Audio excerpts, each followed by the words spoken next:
श्री द्वारकेशु जयती चैनल में आप सभी का स्वागत है।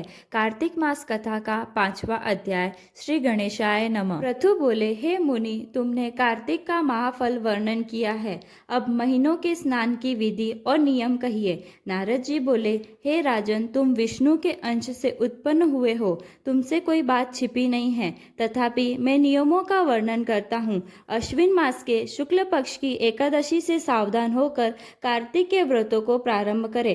पहर रात्रि करे, तब प्रतिदिन उठे और जल के पात्र लेकर ग्राम से बाहर उत्तर दिशा को जाए। जनेऊ को कान पर चढ़ाकर उत्तर को मुख करके भूमि पर तृण बिछावे और सिर को कपड़े से ढक ले। मुख को बंद कर थूकना और श्वास लेना बंद करके मलमूत्र का त्याग करे। जो रात्रि को हो तो दक्षिण को मुख करे। जो मलमूत्र द्वारा शरीर की शुद्धि और जो मुख शुद्ध नहीं करते हैं, उनके मंत्र फलदायक नहीं होते, इसीलिए दातुन करना उचित है। दातुन लाते समय वृक्ष से कहिए कि हे वनस्पति, हमको आयु, बल, यश, तेज, संतान, द्रव्य, वेद, पाठ की शक्ति और बुद्धि दे। इस मंत्र को पढ़कर गुलर आदि किसी दूध के वृक्ष की 12 अंगुल लंबी दातुन लावे।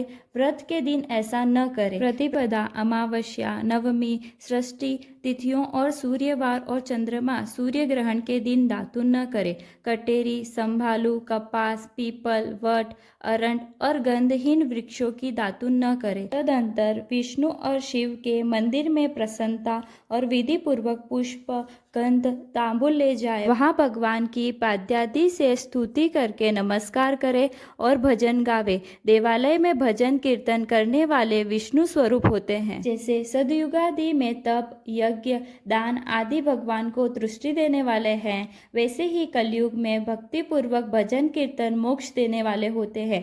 नारद जी बोले, सीरस, धतूरा, कटेर, मल्लिका, सेमर, आख, कनेर के फूल तथा अक्षतों से विष्णु की पूजा नहीं होती।